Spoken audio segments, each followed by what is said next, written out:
just a minute. But I got my other phone so that way I can talk to you guys. There, how about that? Oh no, these aren't the right socks. Hold on just a sec. So, oh, I know it's Sunday afternoon. You guys are all with your families, and I'm so happy you guys are there. Versus like being in the house on YouTube. I'd rather you guys be with your families and hanging out with them. I really, really would. I mean, I love you guys coming in here. I love you guys coming in here, but I also really love that you guys have your family that you hang out with, and that's where I'd like you. I mean, I love you guys coming, but family is, I mean, Sunday's family day. Okay, so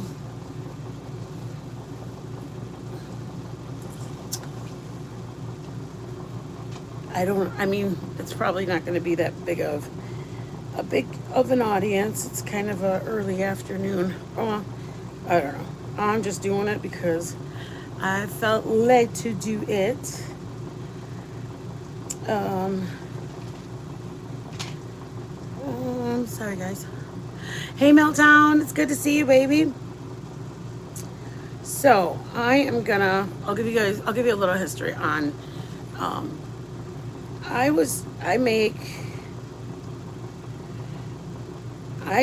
when I do the schedule for the week coming up, I kind of look at the schedule and think what kind of things are we going to do that week. And I was going through, the day. Hey, J Bear. I was kind of going through the list of, what I'm going to do, the different ones, like what the title. And in doing that, it was laid upon my heart. Hey, Maddie. I love you, baby.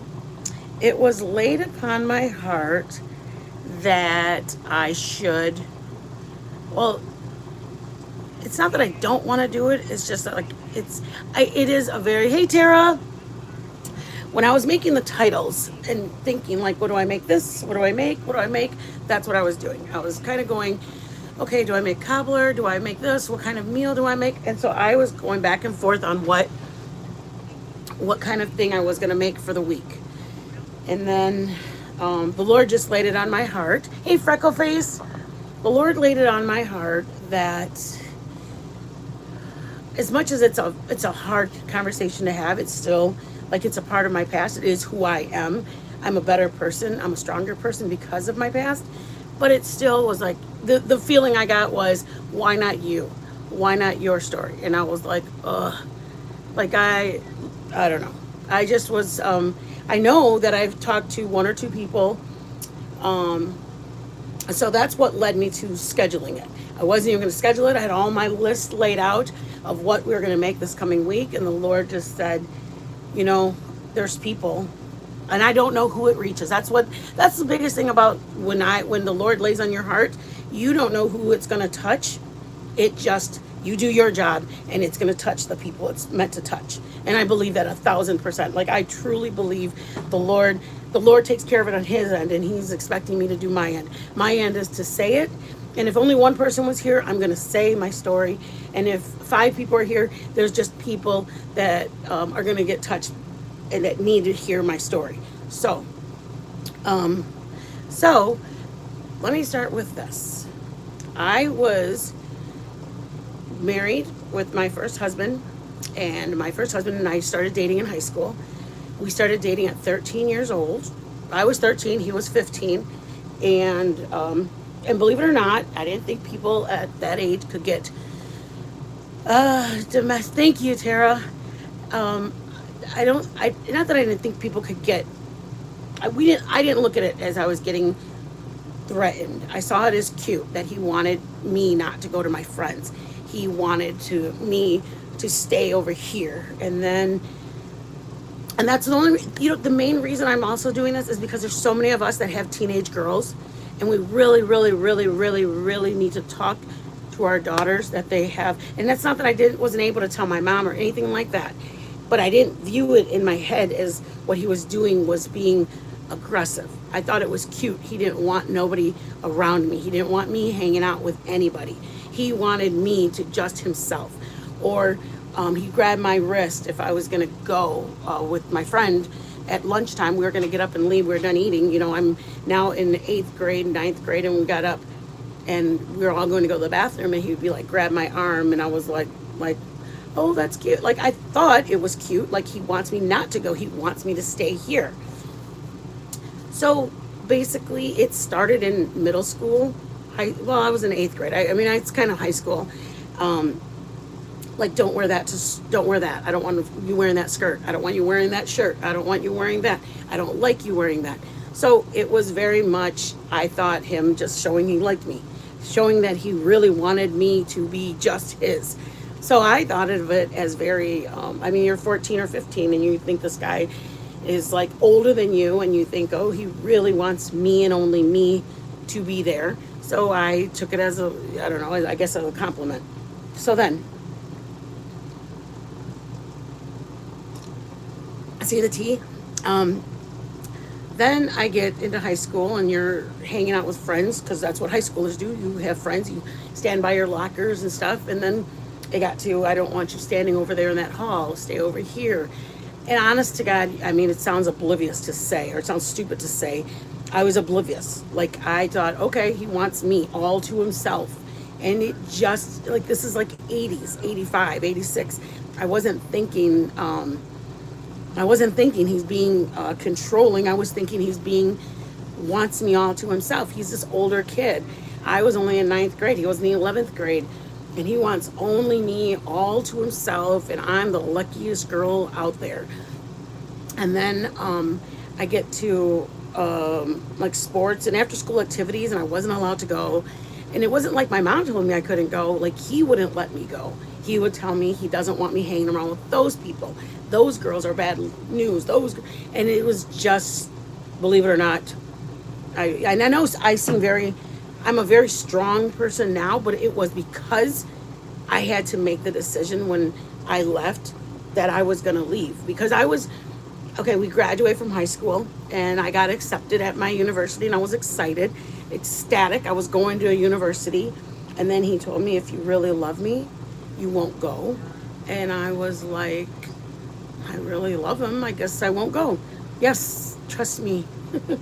It sounds foolish to say it out loud, but I was 17, and I'd been with him for like 3 or 4 years, and he told me not to go, so I didn't go. And I was confessing my love for him, I guess. I don't know. I don't know how in my head I was summing it up, but I was like, okay, I won't go. I got into I would graduate from high school. I got accepted into a college, and I couldn't go. So then I didn't go. And then when I didn't go to the college, it was just like, I went instantly into married life, and my mom couldn't stand it because I was so young. So he asked me to move in with him, and my mom, not that she didn't want me to, but she was like, I knew that if I got mad at him if I didn't allow him, you were going to go with him. So she would try to encourage me to really think about it. But I went to go live over at the house, and they had a basement that was semi-finished, not finished, but the mom and dad said that they would set up the basement as so we could have the basement as like a little apartment or whatever. And I was going to be 18 in like 2 or 3 months. So we got done in June, and not my birthday's in September. So they finished up the basement somewhat. It was like, it was basically just a bedroom and stuff. So we went there. Well, he worked in a job that took him from in the morning to night. So he left at like 6:30 so he could be there by 7.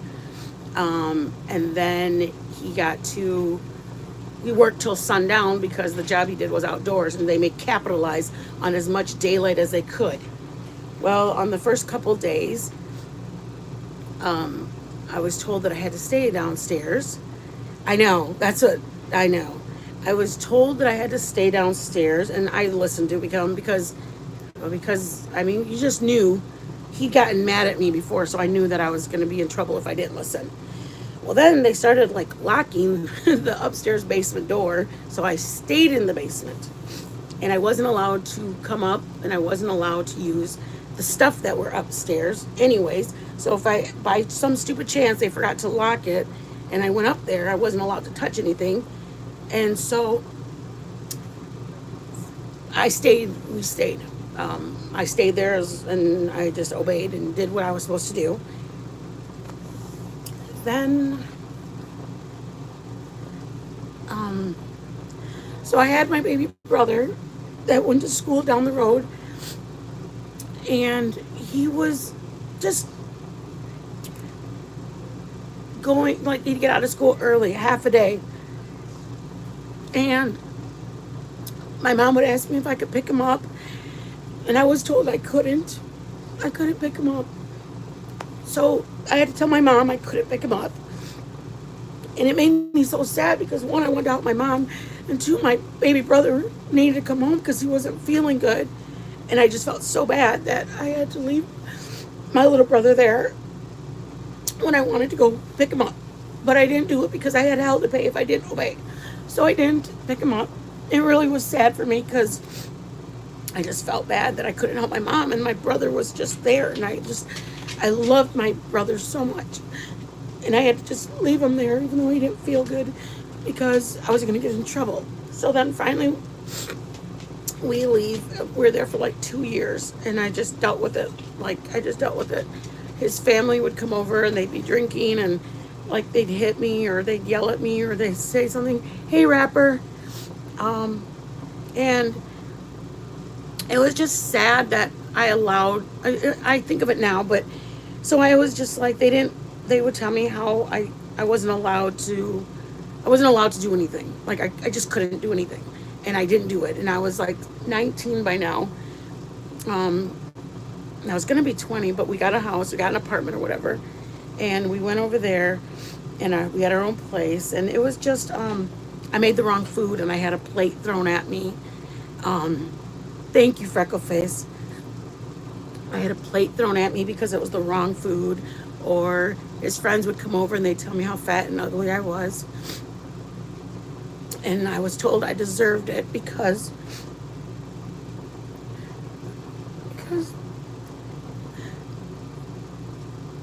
that I deserved it because I was fat and ugly. And so if I wasn't, then I should do something about it. So I would just let him. I wasn't just letting him. I just felt like it was my fault. It was my fault that I was getting hit.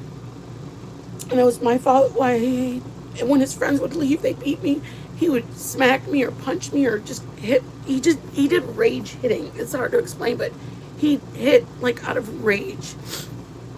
Like it wasn't like a punch. It was like multiple punches. And so I'd have like marks on me, like that were green and purple and stuff. And so it was just like it was my own fault for all of it. Like it was my fault for being the size I was. I wouldn't be getting.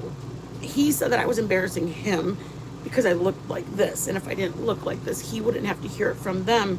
But since he heard it from them, I was also gonna pay for it. Like just demeaning things that were said. So then I wasn't like, I know somebody asked like, what kind of music did you listen to? And I'm like, I didn't even put the radio on. I wasn't allowed to touch the radio. He made the decisions about what we listened to, what we did, all of it. It was like whatever, like just didn't make eye contact. It's hard to explain, just didn't make eye contact because it could be the thing that sets him off is my eye contact with him. So I hated not being able to be in my little baby brother's life. Then we got to a point of our apartment and stuff, and we're alone. And I kind of regretted not being at houses anymore because now there was nobody to stop him so it was a fear, but I felt like, I don't know, I guess I just never figured he would kill me.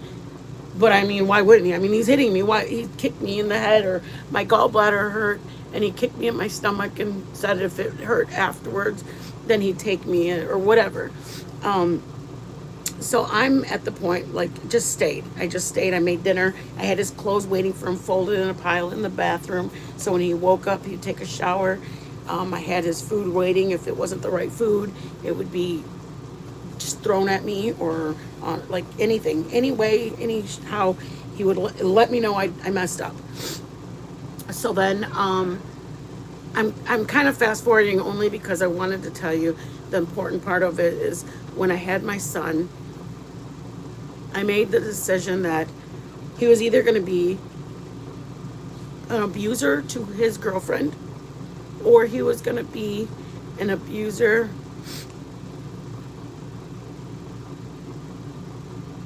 yeah, it really is. It's just brainwashing. It's like the hardest. My son was 5 months old, and I was so scared. Every time the baby would cry, he would tell him to keep him down, or he's gonna quiet him down his way. So I would go in the bathroom, or I would go in the closet, and I'd close the doors because I didn't want him.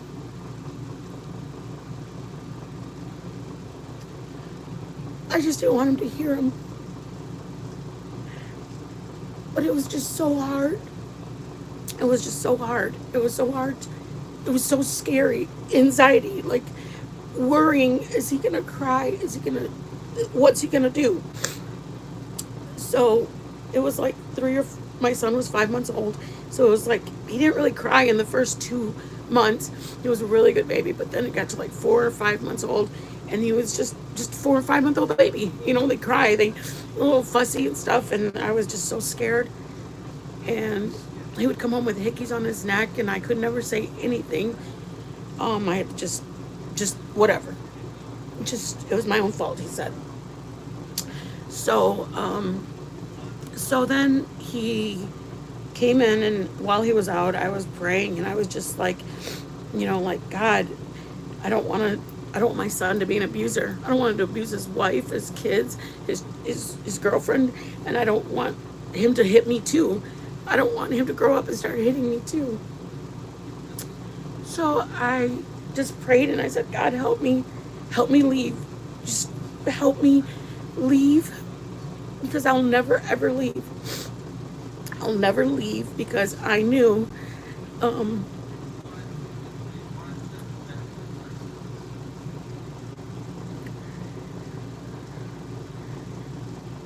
yeah, you it's crazy when people, the fear of things, like you're afraid to look up, you're afraid to change channel, you're afraid. It's so it's such a mind fuck, really, it really is. So I was thinking my son was going to be abusive if I didn't leave. So as much as I was scared to leave, I was afraid to even go to the door to look out the window or slide. I wasn't allowed to do anything like that, because he thought that I was waiting for somebody or something, or I was doing something. And he said if I ever left, that I would regret it, because he would find me and he would kill me. And the fear of him, I just feared him always gonna hurt my son. I just always thought, he's gonna hurt him, he's gonna hurt him, he's gonna hurt him. I don't want him to hurt him. I don't want him to cry, because he's gonna hurt him, then hurt me and hurt us, and I won't be able to protect him if he's hurting me. And then finally, when I prayed this one night, I just said, God, you just gotta help me, walk me out of here, because you gotta walk me out of here. So he got home, and he had been drinking, and I was like, oh God, please.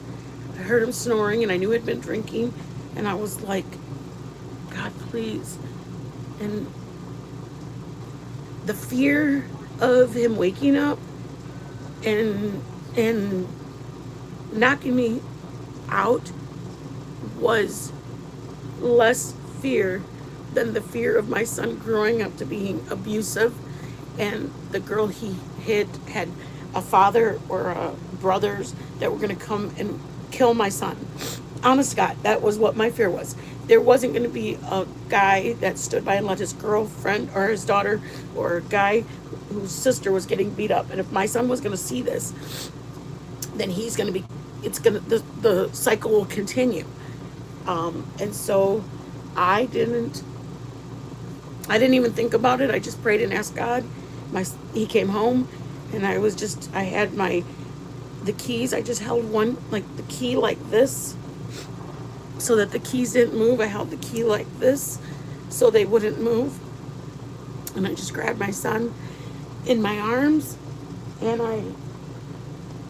there was like a hallway, and as soon as I heard him snoring, I waited about 5 minutes, and I just grabbed him in my arms. I grabbed the keys and I ran to the hallway door, and I pulled on it, and I went to the car. And it was, thank God it wasn't an apartment complex or anything like that. It was like a townhouse. So I walked out to the car. I just literally grabbed my son. I threw him in the passenger seat. I backed up, and I just like, I can't even begin to tell you the amount of fear, the amount of everything flashing before my face. The first time he hit me, my baby brother seeing a green and yellow mark on me was probably the most degrading thing I've ever felt in my life, when my baby brother looked at me and was like, what happened? And just flashbacks to the night before. He would drink, and I was driving home, and he was just like wailing on me from the passenger seat. And he said, when we get home, I'm gonna finish what I'm starting. And so I would keep driving, and he was passed out, so I would keep driving because I didn't want to get home, because I knew he was gonna finish. And then he'd kind of doze off and wake up, and then just keep hitting me again. And just nothing could imagine. Like, those were my motivations. Those were my brain's cells thinking, I don't want my son to be this. My brother saw me. My little brother had to see those bruises on me. And I just said, I'm running. I'm just doing it. Literally, it was God. It was all God. It was only God. It was only God who got me through, because there was no reason that the time he didn't kick me in the head, threw the plate at me. I mean, he cracked the ceramic plate. They're in an old school, I don't even know, a lot of Mexican families have them, but they were oval in shape like that. And they had like little skinny diamonds or something on the side right here. And it's like a harder ceramic old plate. And when I handed it to him, he just threw it. It cracked me in the head, and I had blood coming down my face. And it was all like, it just flashed before my face. Like, it's hard to, if you're going, you're going. Let me put it like that. My whole brain was saying, if I'm leaving, I'm leaving, because once I opened the door, he'd hear it, and it would startle him from sleeping if he heard the door open, even if he was drinking. I just was like, I'm leaving. I'm doing this. So I put the keys in my hand, and I'm like walking around, and I'm just like, am I sure I'm going to do this? Am I sure I can do it? Am I sure I can run? Am I sure all of it? And then I just looked at my son's face, and I said, he deserves it.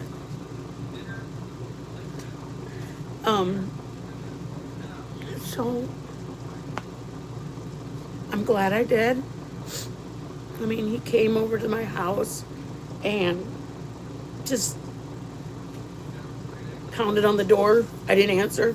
I was scared shitless. To this day, my husband hates it. I'm scared shitless to go back. I'm just scared I'll run into him at a gas station. And I know now I shouldn't be, but I don't know what it is. My son turned out the most amazing human ever.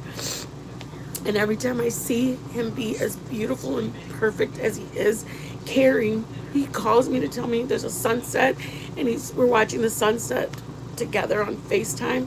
It makes all that fear of that day running worth it. He's the most perfect person, beautiful, turned out, there was just so much that was going against what he could have turned into. The blood of just anger. And it was just, he had so much to lose if I stayed. And I didn't want him to have I just didn't want the thought of a girl doing this to him or hitting him. I mean, during that time, the burning bed was out. I don't know if anybody remembers that.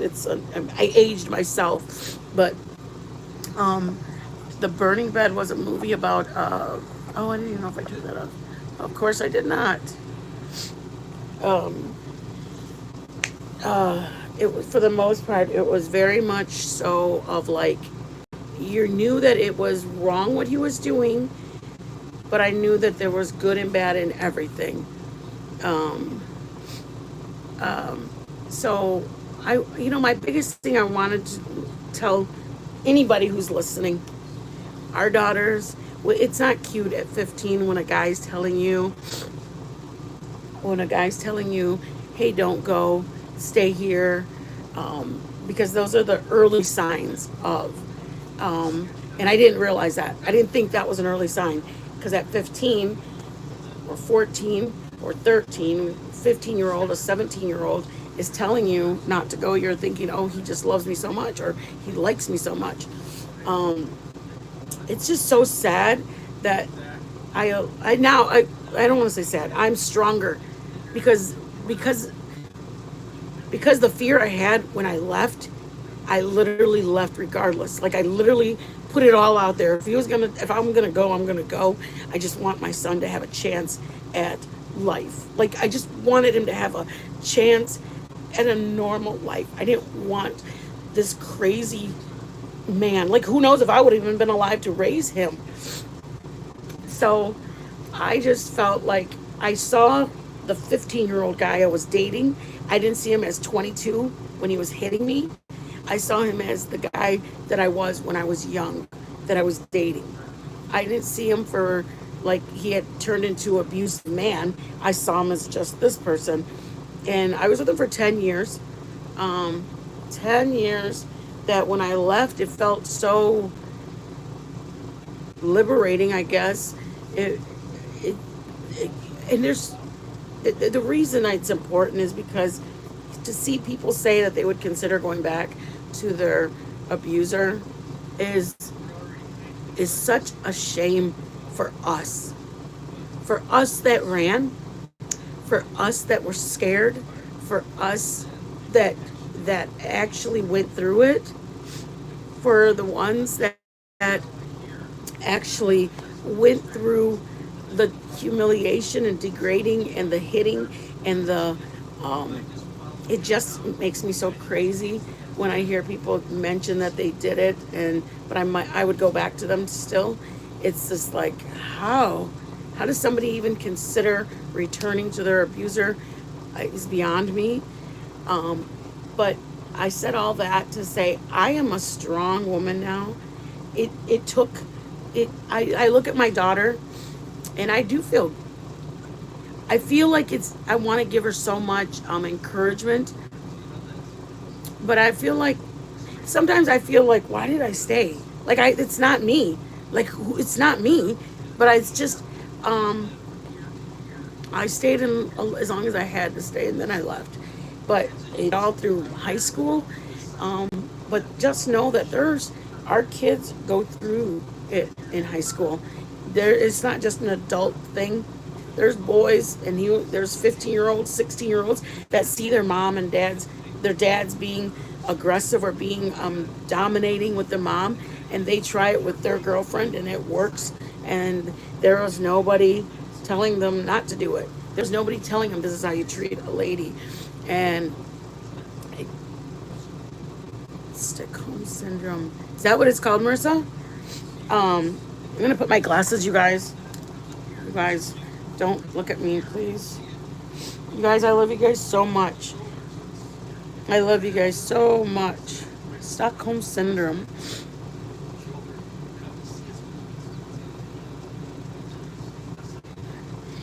Share, and it's when people ask you about it, you don't know why you stayed as long as you stayed. You just kept going.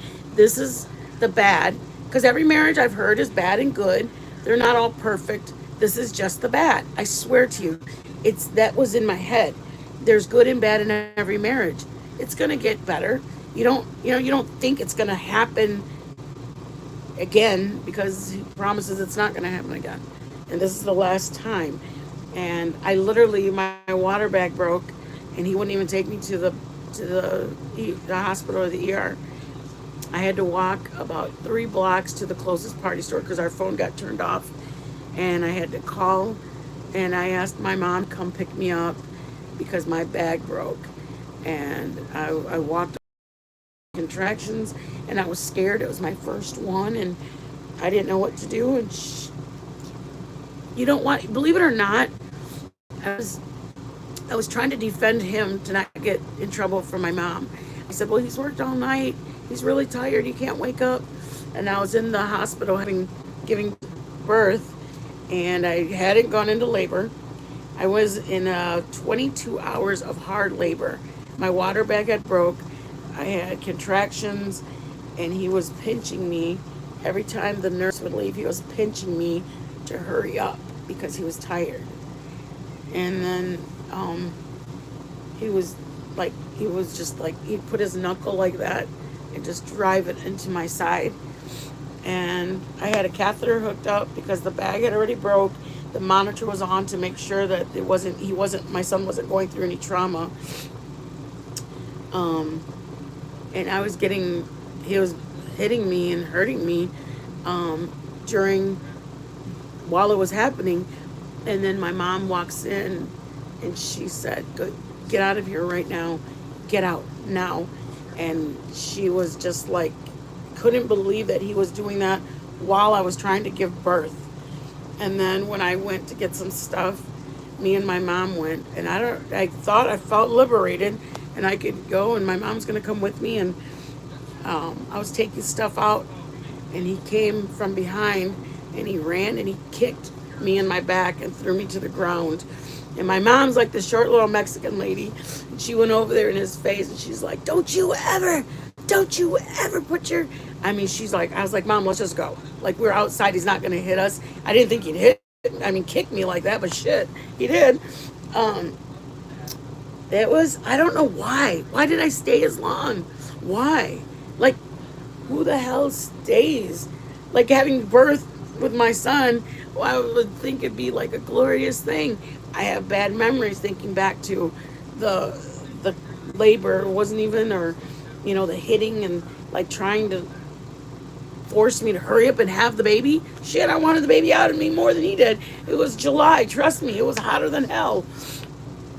But I want you guys to I felt like, well, one, the Lord laid it on my heart, and I really trust God. I trust God that He knows who needed to hear it, and I'm sharing it because you need to hear it. It's important that you are hearing it personally. Whatever ears this goes to, that's the thing, is like, my job is to be obedient to God, and He's going to set up who needs to hear it. You know what, Marissa, that is the biggest thing for me, is God ended up giving me the man that I needed to take care of me, like my RSD in my hands. I will share it, right? Like, what goes through our brain? Like, when I think back now, I'm like, why did I go home to the hospital with him after he did that? Because the alternative was, it's I don't want to say it's a fear. It's almost like better. Like, when you go with your kids to the hi, Eileen. When you go to the shopping with your mom, and your mom's like, I don't want to have to tell you, like, you better not act up. Not to act up when you go into the grocery store or whatever it is. It's almost like how you feel like you knew not to tell anybody. You knew not to even ask. Like, he would take the cord with him when he'd go to work, so nobody could call on the phone at home. And if my mom stopped over, and anybody, my dad or my brother stopped, this is when my dad was still alive, when my dad stopped over, if he got a glass of Coke, I was going to get my ass kicked, because it was my husband's Coke and not his. And there was things. So when my mom, the next time they came over, I was like, yeah, I don't have nothing to drink. I tried to prevent it, but there was no preventing it, because you're going to get in trouble no matter what. So they got a glass of water. But then the water's like, well, does he pay my water bill? And then you get smacked because he left the glass there. And like, things, there's no preventing it. Let me just say that. When he had that on his mind, all I could do was, I don't know. And believe it or not, you guys, I cried when I left. I didn't cry like, yes, I'm free. I cried because I actually missed him. I cried because I was scared he was going to find me. Yes, yes, yes, yes. You're scared of everything. He's not there, and I still didn't look up. I didn't watch TV. I was, because he'd come home and feel the TV to see if it was warm. He would, there's, I felt like somebody was always there. He had ways of finding out if I did something or if somebody came over. I couldn't answer the door, even though he wasn't there. I couldn't answer the door because the neighbor might say, I see so and so came over today. There was always a way he was going to find out that somebody was there. Somebody came, even if my mom wasn't even allowed over. My mom wasn't allowed over. Um, it's so, in the mindset of me, who I am today, I can't believe I stayed. But it's so hard to, it's hard to believe that at 13 and 14, 15, 16, I stayed till I was 23. 23 years old. I stayed for 10 years. I never thought that I would stay that long. And I just look at my daughter and I'm like, I'm so grateful. God is so good. God is so good. One, he sustained me. He sustained me in my fears. I would be crying because, believe it or not, I was crying because I loved him so much and I didn't understand why he was hitting me. And I was crying because I felt so sorry for my son, who his dad didn't want to touch him, but he also didn't want him crying. So I would it was you just are just so grateful when you go, and you think of everything that, why did I wait so long? And I'm grateful I'm gone, but why did I wait so long? The music, like I said, I didn't even know what music I listened to. Um, isn't that amazing, Share Bear?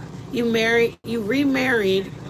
I could never have imagined the things that my ex-husband told me about how I disgusted him, the way I looked, and how disgusting and fat and ugly I was. And then I have Joe, who's fucking gorgeous compared to my ex. I mean, my ex is like a two max. And Joe's like, and he's like, you're beautiful, babe. I mean, like, what the, like it, how did I let this whacked out, jacked up, good for nothing, low life piece of garbage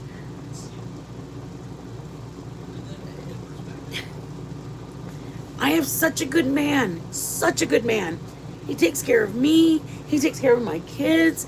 When my dad passed away, he would go over to my mom's house. He'd shovel her yard or her driveway with the snow because she didn't have a snowblower. So Joe would be shoveling with snow up to his knees. And Joe was 6 feet tall. He would be shoveling snow after working a 12-hour shift at work. He'd go there before he'd come home and take care of her. Then he would come home and take care of me and my son and my daughter.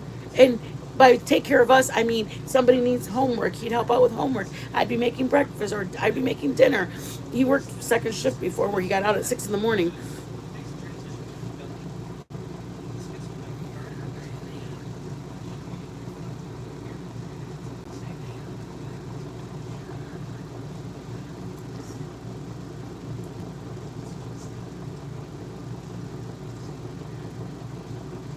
Yes. Yep.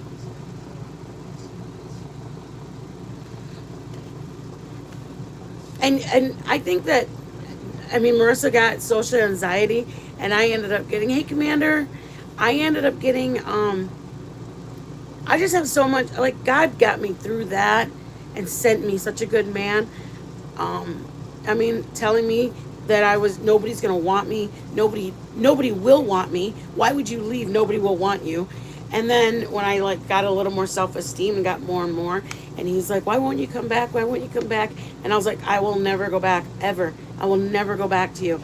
And then he's like, well, you're fat and ugly anyways. Nobody would want your sorry ass. Just like cuss, like that. And I go, that right there? See, I knew that. I knew that was fake. You were begging me to come home. I knew you were going to do it. You just did it within 10 seconds. How would you not do it at home? And telling me how disgusting I was. I literally remember pulling my hand out of pockets because I had gone out the night before with my girlfriend. And I was like, all these people right here think I'm disgusting too. So I'm done. Like, once my mindset made that step, then I was like, there was no going back. There was like no going back because then I saw it. I saw it. I saw him for the monster he was. And every day I saw that I barely got out of there alive. I I mean, he didn't, I left, thank God. I got out of there before he killed me. Because he wasn't not hitting me because of, like, there was no stopping him. He would kick me, hit me, punch me. Like I said, rage punching. Not that I would think it's better, but sometimes I would rather him just punch me in the face or slap me. But the rage punching, like he would punch me over and over and over. And then the only reason he would stop was because I wasn't, like, I freaking gave up. Like, I was just winded. I guess it's hard to, it's just winded from like tensing your body. Like, you're just winded from tensing it to like take that hit. And then you kind of like exhale or breathe out because he's done punching you. And you just realize you're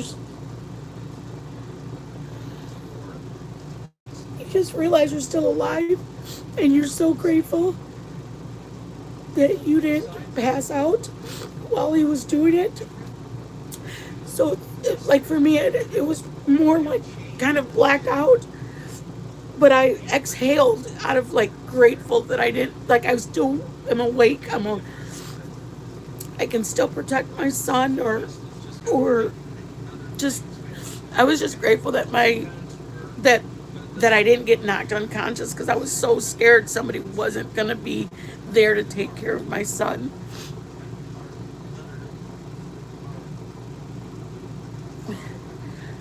Sherry, you are so lucky. You're so lucky. And the best part is, Sherry, that, like, you got away and you have a beautiful marriage now. That's the part that is so like exciting for me, is that I got away. I got away. Like, as much as he wanted to do this thing in my head and convince me that I could never go anywhere, like you said, nobody will ever want me. I would rather, and then finally in my head I said, I'd rather have nobody. I'd rather have nobody and be alone forever than for this.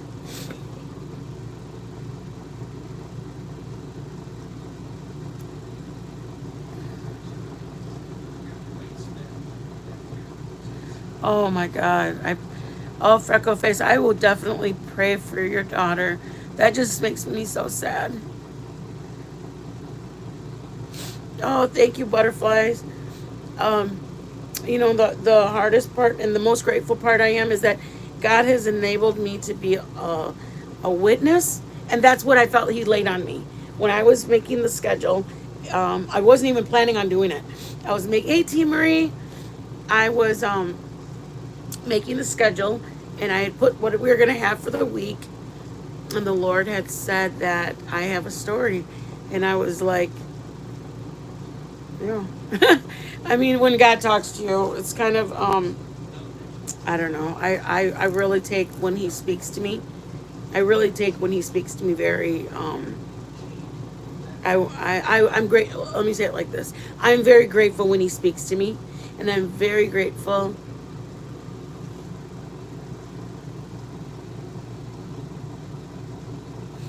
You know what? I agree 100%, Share Bear. This happened back 20 years, 25, 30 years ago. I'm 50. I left when I was 23. And it's not that I don't share it. I feel a lot to blame. Um,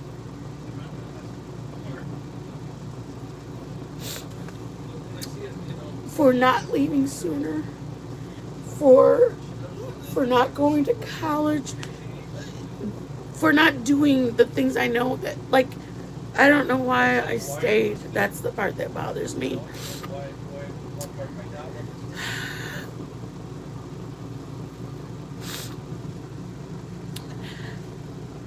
It really is. It's this.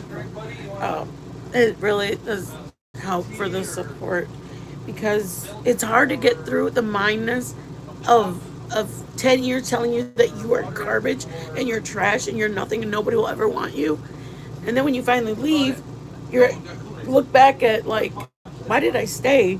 I'm not like you have to convince yourself. It almost like diminishes you into such a nothing that you don't want to leave. And then when you don't want to leave, you stay there more for it. And I just want to be a good example for my daughter. And I'm glad that my daughter, I just pray to God that my daughter is very strong and doesn't allow, because so quickly like I was caught up in we get caught up in I think I loved him so much that I couldn't see him like he's a monster.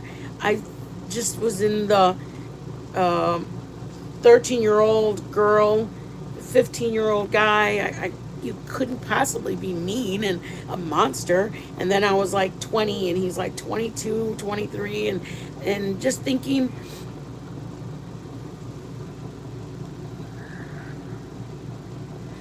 Freckle Face, you're amazing. You really, really are.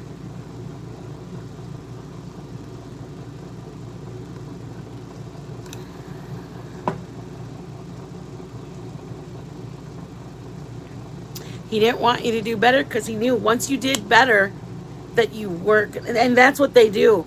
And now I see that. Like, they hope that we don't ever get a good footing. And now that I see it, that's why he didn't want my family over there, even though they're my. Because I used to think that he didn't like other people around because he didn't know if I was cheating on him or whatever. Because he would always accuse me of it. But it's that he didn't want my family to build me up. Thank you so much, Bootsy. Um, he didn't want people to build us up because if we were built up, then we'd have just enough footing to do something. And God, I didn't have it in me. Honest to God, I did not have it the night I left. I was completely diminished. Nobody would want me, nobody, anything. And I prayed, and it was only by God's grace, and it was only because I prayed and asked God, if it is your will for me to leave, Lord, you will have to walk me out of there. That's it. That's the only way I got out of there. He walked me out of there. And I owe him for keeping me alive. I owe him for allowing my children to have a great life. I owe him so much. I owe him so much for just showing me the love and mercy he showed me. Um, and that's why when yep, look at how good God is. Um, when I said, yeah, no doubt, Commander. One time I was telling you guys that I had so much anger, that's what I was like. Then when I left him and like I was 22, 23 years old, I had gotten single for about 2 or 3 years. And that's when I started going to bars and stuff with my girlfriend. I didn't really say all that when I started talking about, I had my younger years when whatever, they were just racist, and it made me sad, but they just didn't let me sit on the table or sit on my chairs because they said that we were animals or whatever. And that was like in fourth grade. They just didn't, they thought that we were just gross because we were brown. Our skin was brown, so we were gross. And I mean, what can you do? They don't like brown people. They don't like brown people. And so that happened when I was a child, and it was just your friends, everybody just, I don't know. It was just, everybody was just like that. It's hard to, it wasn't that this one family. Everybody just was a small white community, I guess you can say. They looked at Mexicans as they were not normal or not every day. That's just what it was. They weren't every day to them. So we looked different to them. But my dad was a field worker, and I'm proud of my dad. My dad worked his ass off. He was in the fields. He picked fruit. He was a hard worker, and he wasn't from Mexico. Not that there's anything wrong with people from Mexico, but my dad was still a field worker. He was a migrant worker, and they would go and they'd work in fields, and they'd go up to Michigan. They work in the fields there, and then they come back during seasons. They'd come back, and that's just what my dad did, and I loved him because he just really, really, really, really worked hard. Um, and then one of the times from going to Michigan to Texas, he stayed in Michigan. And he stayed there. He was 18, he had a driver's license and everything. And he went and applied and went to work at a regular factory, and he got a job. So they were not used to seeing Mexicans in that light. They were used to seeing them in a different light. Rapper, I just like you so much. First, we didn't know about you, but I really like you, Rapper. Um, and so when I got into fights with people in the bars when I was like 25, I had so much from when my ex-husband would hit me, plus growing up, they were just not very nice to us. So now we go fast forward, I'm 25, and I've got a lot of anger and aggression in me. Oh my gosh. So you saw that, Share Bear?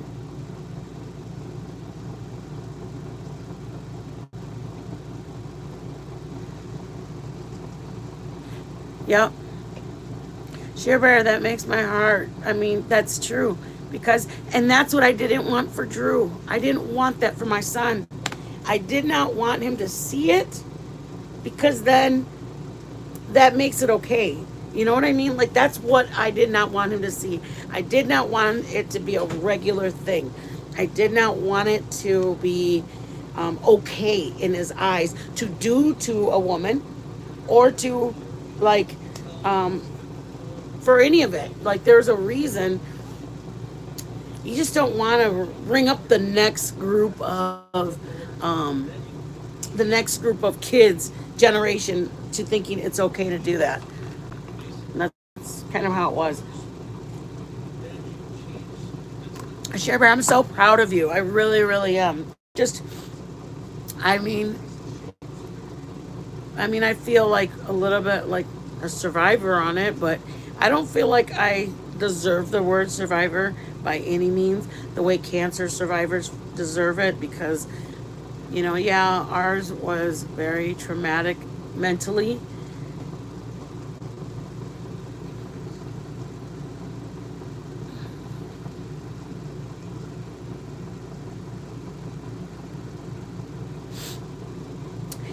I think if anything, that was the big thing about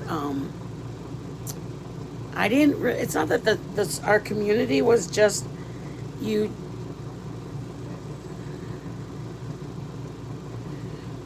Um, I wanted the main people to be. Um, they're just different because they weren't used to seeing us, and the people that only came into town were workers. Does that make sense? They only knew workers to be the ones that come in, so they thought we were them. And then if I didn't, I'm like, no, that's not me. Sorry.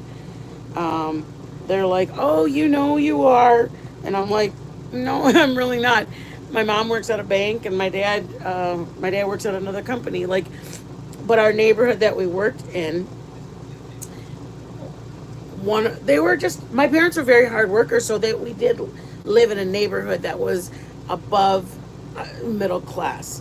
I mean, it was a middle class. I wouldn't say it was above. It was just middle class, but they worked to get there. Where the people, our neighbors, were actual. They owned different businesses. They owned companies and stuff. We were there. My mom and dad worked. They weren't executives. My mom worked, in the office or whatever. But it doesn't matter. It was just that we really, really, really. They just hadn't seen. They hadn't seen our type around. I guess that's weird, right? Anyways, so that was younger years, middle school. I started dating this guy at 13, 14 years old. Then I finally free at 23. Start whipping ass at like 25, 24, 25. I just fight all the time. I just thought it was okay to fight. Um,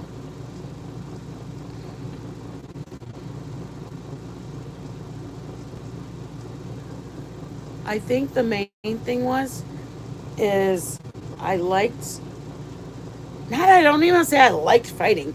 Well, I mean, I kind of did. It was just, I liked having just like control, I guess. Like we'd go out and party and stuff, and I was just kick ass. Like it didn't matter. It was like, it was just not good. It wasn't good. So then when I started going to church, and I felt like God was just really calling, speaking to me for what I'd gone through. And he was literally saying, I know that he just talked to me about the things that I had been through and trying to help me get okay with it.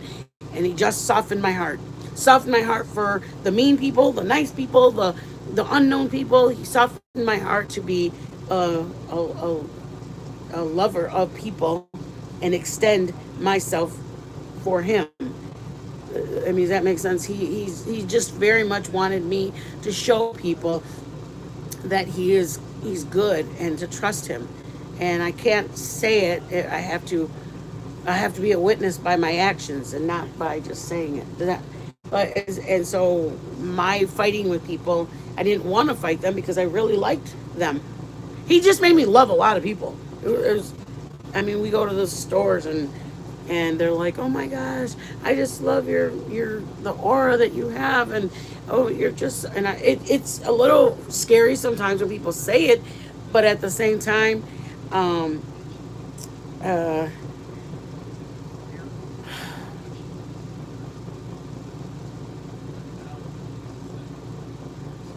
I like that he makes me like people without. I like that he makes me. Um, I guess I like them because I want to know more about them. I was gonna say without judging them because I want to know them. Like I think it's great that you come from Idaho and you have your daughter and you are great friends and you guys talk, and I think that's so cool that we're all different. I think it's great that he allowed me and my husband to meet up. He allowed and showed me that there is good love. That just because my ex was a son of a gun doesn't mean all men are.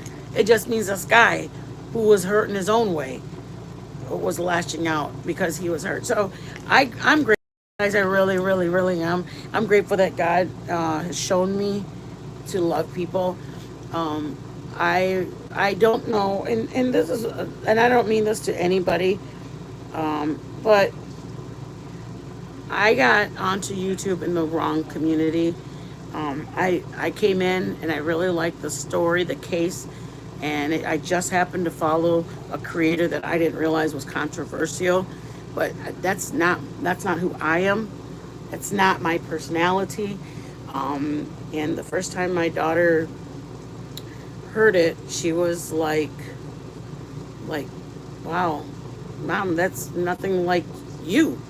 Why are you listening to this? And I was like, I think it's in. Well, I had gotten in back in July and August, and I was involved in the storyline. But then, by the time my daughter had heard it, it was like a month or two into being a Patreon and modding and stuff. And she's like, "You listen to this?" And I was like, well, "I don't really pay attention to it, but um, if the storyline of it, the the people that I I just started hearing what my daughter heard when I didn't work. I wasn't modding. It was more work over there. It really was, you guys. There was a lot of hate comments that would come in. So you watch the hate comments, and then you watch for people the handles with their not very nice handles, or you watch for chats that are fighting with each other. And it was usually always 600 or 700 people in chat, and you're just dropping links, watching the chat, watching handles. And one time she's like, "Did you hear it?" And I was like, "No, I really don't pay attention to any of it." And honestly, you guys, I've gone into chats since I've left. I went over to Science Girls chat and I apologized. I owed her that. I said some mean things when I was with a different creator. I owed her an apology, and I told her I was very sorry that I said, even if I said you have no content, or you whatever it was, I owed her an apology. And I went over to Alicia and I told her I'm sorry. I went over to uh, Queen Bees and I said I'm sorry. I did a lot of things out of um, I'm thinking I'm defending somebody that's being wrongly attacked. And I'm not here to say whose creator is what, good, bad, or indifferent. It's not my personality. It's not my personality to lash. And I got caught up and I was like, when my daughter said it, I was just kind of like, yeah, I guess I didn't really pay attention to her anything, you know. It was at the time one of the Idaho Fours was a survivor, and she was getting, she got hate at first, and then I was listening, and my daughter's like, it wasn't very nice, was it? And I was like, well,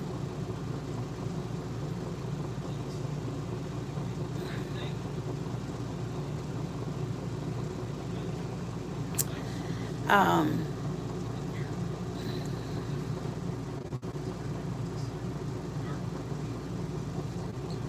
I know. She saw me one time up there, and she said, she saw me one time up there. Thank you, Tara. I really appreciate your cash app, babe. I really appreciate it. Um, she saw me one time on a panel, and she said, Mitten Mama's a pig. She's disgusting. And I mean, let me tell you, her saying it, a complete stranger, didn't matter. It hurt more when my husband would call me a pig. So for her who doesn't even know me, it didn't phase me. It hurt worse. That's what I mean to say is it hurt worse come from somebody who I loved at the time and somebody else who was just nobody. I don't know why she didn't like me. She just said I was a pig. Just because I think I just went up on that panel that I was on just to say something like, hey, don't get bothered by the hate, you'll be fine, or something to that effect. And then all of a sudden she's like, you're a pig. And I'm like, shit, what did I do to you? He came up here just to tell me that? Or she put it in the chat. And she put my name and then she put the little pig symbol. And it's like, whatever. Like I said, I've been through somebody kicking my ass that I loved, somebody leaving me close to dead who I loved. You calling me a pig is the least that I'm worried about. Um, and you know what? I just think now that I'm grateful, very, very, very grateful that I've um, opened up my horizon to all the people that are on YouTube, and I love that there's more than what I first got introduced to. And even the people that are in the drama community, there's good ones. That just because it's a drama community doesn't mean it's bad, you guys. There are good people in the drama community. It's just everybody's just got a different game. I don't want drama on my channel, ever, ever. It's not. Yeah, words hurt pretty bad. She probably wished they hurt worse, but it didn't matter. It didn't. You know what? It doesn't. You know why it doesn't matter, you guys? Because the ones that matter are the ones that are in our lives. These people right here, my husband, your kids. Imagine your kids coming in and saying the things that you're like, wow. It means more for the people in your life versus the people that are on the internet. People on the internet are nothing to us. We're grateful. I'm so blessed. I have such a great my I can't even say the regulars. I would just say all of them that come in. There's just new ones, and everybody's got the same mindset. Like we're all here just to chill, cook, laugh. We laugh at Joe because Joe's a whole hot mess. We laugh at Joe because he wants to be our sergeant while we just want to cook. We need somebody being a drill sergeant. We want to have fun. Joe's never down for fun. Um, but anyways, you guys, that's it. I had to be obedient because I feel like I owe that to God. He got me out of that. He got me free from that, and I owed it to him. No, yeah, watch it, Hazel. I just owe it to him. He got me through it. He reminded me that I was worth it, and not only that, he showed me that I was worth it. He gave me a great prize. I got beautiful kids. I got a good husband. Um, all the rest doesn't matter. It really doesn't, you guys. I wish I could say I get bent out of shape when it just it does. I love I love the people. I'm too bad. It's too bad that some people have got anger and things going on in their life that they can't. I mean, this this platform can be really really good if you guys allow it to meet people. You don't have to get personal with them. Just meet people and see what they have to say. Talk to people, become friends on the internet. You don't have to meet up with them. You don't even have to give them your personal name. Make a fake Facebook account, have a dog as your profile picture, and then like give it a name like Snoopy. I mean, they don't care. Snoopy was born 1/1 of 2010. I mean, or 2000. I mean, who cares? Just be friends with people without putting your personal stuff, and just use the platform has people that are good. Not everybody's bad. I've met great people, great people. I met some other people, but you know what? God removes people. You got to just trust God that people from your life for a reason. And I believe that. I believe the first group of girlfriends I had, just God knew what was good for me. And I've got some good besties. I got a couple I've been friends with since last year, and I love them so much. They've been my friends since last September. And like I said the other night, I've had friends that I've been friends with since 2000 or since 1981, 80. We were 8 years old. We're 8 years old, and I'm 50. I like people that are loyal, and I like good friends. You know, and me wanting I don't mind anybody wanting to talk. You have my email. I can chat with you. I've talked to a couple of subs. They email me.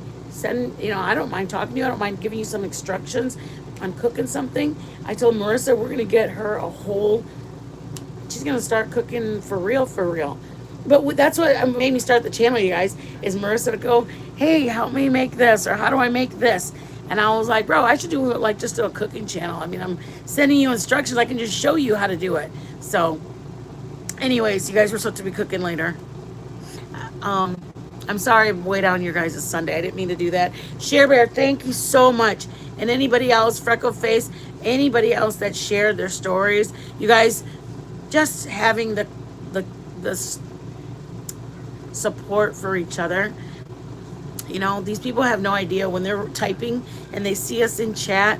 They have no idea the reason why we have, like Share Bear and I have, we have a certain, for a creator, because it's demeaning to make fun of domestic violence, because we've lived through domestic violence. So that's why there's her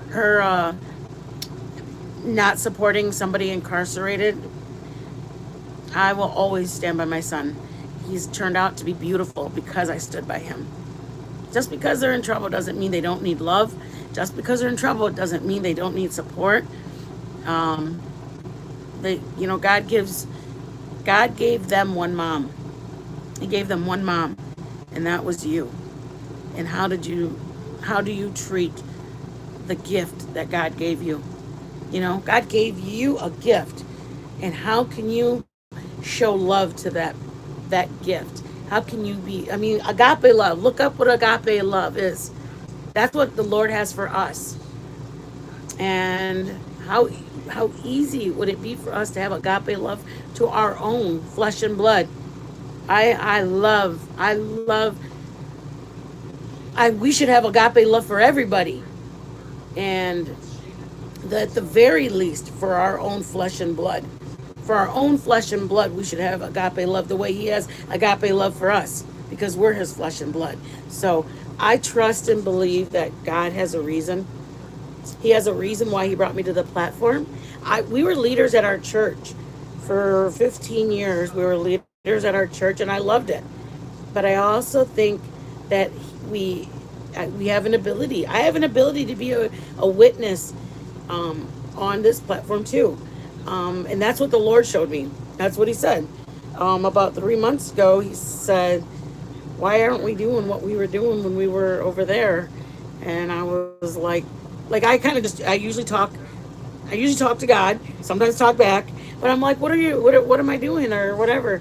And then he started showing me things, like things that I could be doing, things that he wanted me to do, and things that I should do. And he shows me how, like when I said something, when me and my husband were, when we were married about 5 years, we were having some marital problems.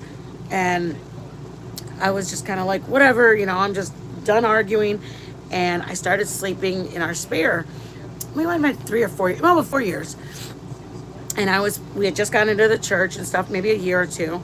And I was like, we were just little nitpicking fights. And then finally it was kind of like, I'm going to go sleep over there. And I did it for about 2 or 3 months. And I'd be crying and I'd be at the altar and just praying and asking God, like he just won't change. Like, what the heck, man? And God just, when I was praying, he showed me that I'm the one who left the bedroom. And I was like, oh. And then he said, he spoke to me and just said, you do it unto me. He's going to work on him. You do it unto me. And I was like, oh, okay. Like, I get it. I understood what he was expressing, that I left the room. Joe didn't leave the room. I left the room. And I was like, you're right. I did. And then he said, I will be your comforter and your protector. Like, I would, in the conversations that I would be like, he doesn't show me like when I go back in there, he doesn't say anything. And the Lord's like, I will be your comforter and your protector. And so it went another 2 or 3 weeks, maybe a month. And I was just kind of like, you know what? We're in 3 or 4 months now of us, you're doing your thing. Like, not that we were going out separate, nothing like that. It was just kind of felt like, what's the problem here? Felt like something was off. So I was walking, and I mean, anybody can believe what they want to believe. I believe that there's a God. Let me just say that. I was walking, and I was thinking about church the night before, and I remember just praying and praying and praying and just talking to God. I call that prayer, but I was talking to God. And I was like, remembering somebody saying, just thinking of all the praise reports. And I was out there just talking to God, and I was like, God, what about me? Like, all these people have these praise reports. What about mine? When do I get a praise report? Like, what about me? Don't you see me? I'm being obedient, and I'm being consistent, and and I was just so like, just crying out to God. I mean, I would consider that crying out to God. I was crying, and I was just talking to him and in full hand with the Lord. And all of a sudden a car pulls up and goes, hey, can I give you a ride? And I was like, no, sorry. I'm fine. I'm just walking. Because it was kind of a busy road from our town where we're at. It's like one of the main roads. And I was like, oh, no, I'm fine. Thank you, though. And then I'm like walking and stuff. And I'm like, just like calling and saying, why everybody else? Why not me? And just going, you're blessing these people, all these, what about my blessing? Where's mine? Don't you see me? Don't you hear me? And then like 10 seconds or 15 seconds later, a car pulls over again, and they open their window, and I said, oh, I don't need a ride. And the lady, I swear to you on both of my kids, she opens her window. She said, I'm sorry. And I said, oh, I don't need a ride. I'm fine. And she said, oh, I wasn't going to ask you for a ride. And I was like, oh, okay, I'm sorry. And she said, this is what she said. I swear to you. She said, the Lord, she goes, I don't believe in Jesus or any of that. I was to turn around and tell you, he hears you. Literally the words I said, he hears you, and he's moving in your situation. I swear to you, the exact words that I said. What about me, Lord? Don't you even hear me? She said, I was just driving this way. I was told to turn around and tell you, he hears you, and he's moving in your situation. And I just bawled, because how did I just have the Lord have to send a messenger? How did he have to send a messenger? Because I was doubting that he was working in my situation. Anyways, I was so grateful that the Lord was, I was just grateful. So then I got home, and I just told Joe, I was like, you'll never believe what happened. This lady literally stopped on the road, on literally our busy road. I named off the road. I said, and she said that the Lord told me to tell you he hears you and he's moving in your situation. And I was like, he just looked at me, and I mean, he's God fearing. So he knew that, that God moves like that. God does stuff like that. And he just got down on his knees and he just said, I'm so sorry for the way I've been. I'm going to start taking Bible study classes, and I need to get better connected with God. And then from then on, our whole marriage has just been like wanting to serve God, we're just grateful. We're grateful because we know how powerful, we know how good he is. And it's not about like, I know you can do this over here, but I've seen you do it in my past. I saw you send a complete lady stranger to the side of the road to give me a message. Like that to me is mind blowing. Mind blowing. Who does that? Anyways, I'm gonna get out of here. I'm gonna let you guys go. I just love it. I love so much that God was so conscious of me that he sent a message for me, and I just love that about him. Okay, I am gonna. Oops. Oh, sorry, guys. I love you guys. We're gonna be cooking. Should be cooking soon.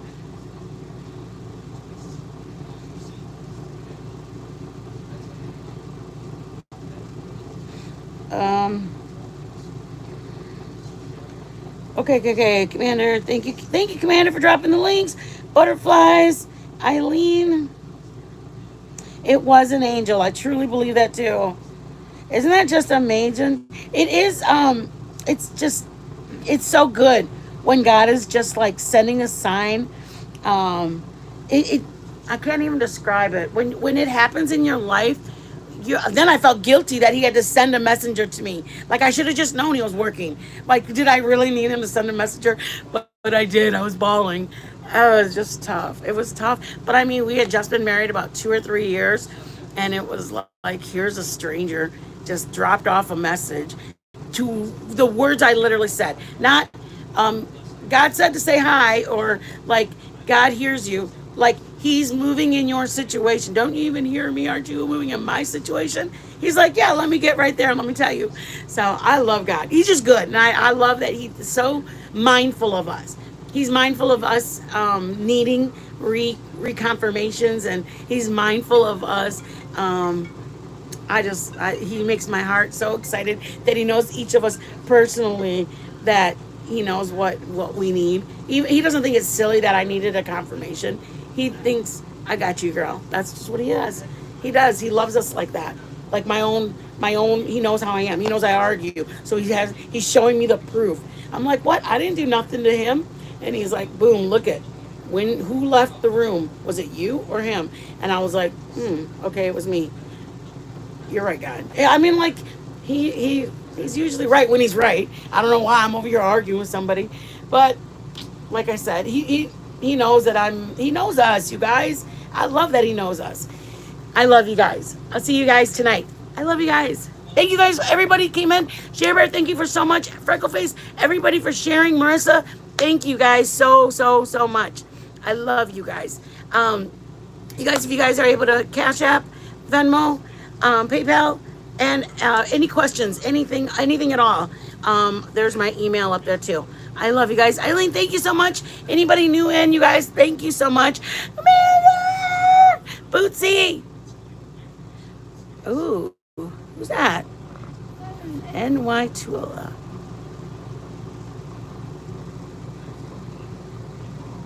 Thank you guys so much. Everybody, butterflies.